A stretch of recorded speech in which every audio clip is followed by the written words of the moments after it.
Hello friends, பனியன் store சீரியலில் அடுத்த வர எபிசோடில் வந்து பார்த்திங்கன்னா, நம்ம ராஜா இருந்துட்டு அவங்க ஃப்ரெண்ட்ஸுங்களோட நின்று பேசிகிட்டு இருந்தாங்க. அப்போ நம்ம கண்ணன் வந்து ஃபோன் பேசிட்டு வருது.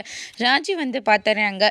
கண்ணன் வந்து ராஜியை பார்த்தோன்னா தலை தெறிக்க ஓடுறாங்க. பின்னாடியே ராஜி வந்து பார்த்திங்கன்னா, டே நில்லுடா நில்லுடான்னு சொல்லி கத்திக்கிட்டு போயிட்டுருக்காங்க. அடுத்ததாக என்னாச்சுமா, அவன் திருடன் சொல்லி கத்திக்கிட்டு போகிறாங்க. என்னடா இது ரோட்டில் வெறும் கூட்டமாக இருக்கே அப்படின்னு சொல்லிட்டு கதிர் அந்த நேரம் பார்வத்து வரவும் ராஜி கண்ணனை துரத்துன்னு போகிற நேரம் கீழே விழுந்துடுறாங்க. கதிர் தான் வந்து தூக்கி விடுறாங்க. என்ன ஆச்சுன்னு சொல்லி கேட்டா, அந்த கண்ணனை நான் பார்த்தேன், பிடிக்கிறதுக்குள்ள அவன் ஓடிட்டான் அப்படின்ற மாதிரி சொல்லிடுறாங்க. அவன் மேலே போலீஸ் கம்ப்ளைண்ட் கொடுத்து தான் ஆகணும் அப்படின்னு சொல்லிட்டு கதிரும் ராஜியும் வந்து பார்த்திங்கன்னா போலீஸில் கம்ப்ளைண்ட் கொடுக்கறதுக்காக போகிறாங்க.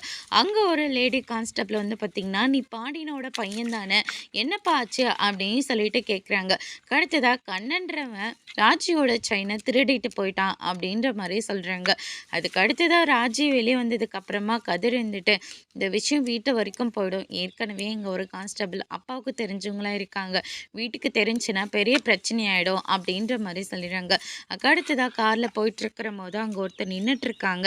அப்பா அதை பார்த்த உடனே ராஜா இருந்துட்டு காரை வந்து நிறுத்துன்னு சொல்கிறேன்ல, என்ன ஆச்சு அப்படின்னு சொல்லிட்டு கேட்டா, அதான் அந்த கண்ணன் நின்றுட்டுருக்கான், அவன் கண்ணனே இல்லை வேற ஆள் அப்படின்ற மாதிரி சொல்லிடுறாங்க. இல்லை அது அந்த கண்ணன் தான் அப்படின்னு சொல்லிட்டு நம்ம ராஜி பார்த்தீங்கன்னா ஓடுறாங்க. ராஜி பின்னாடியே கதிர் வந்து ஓடுறாங்க. இனி அடுத்தடுத்து என்னெல்லாம் நடக்க போகுதுன்றதை வெயிட் பண்ணி பார்க்கலாம். தேங்க்யூ.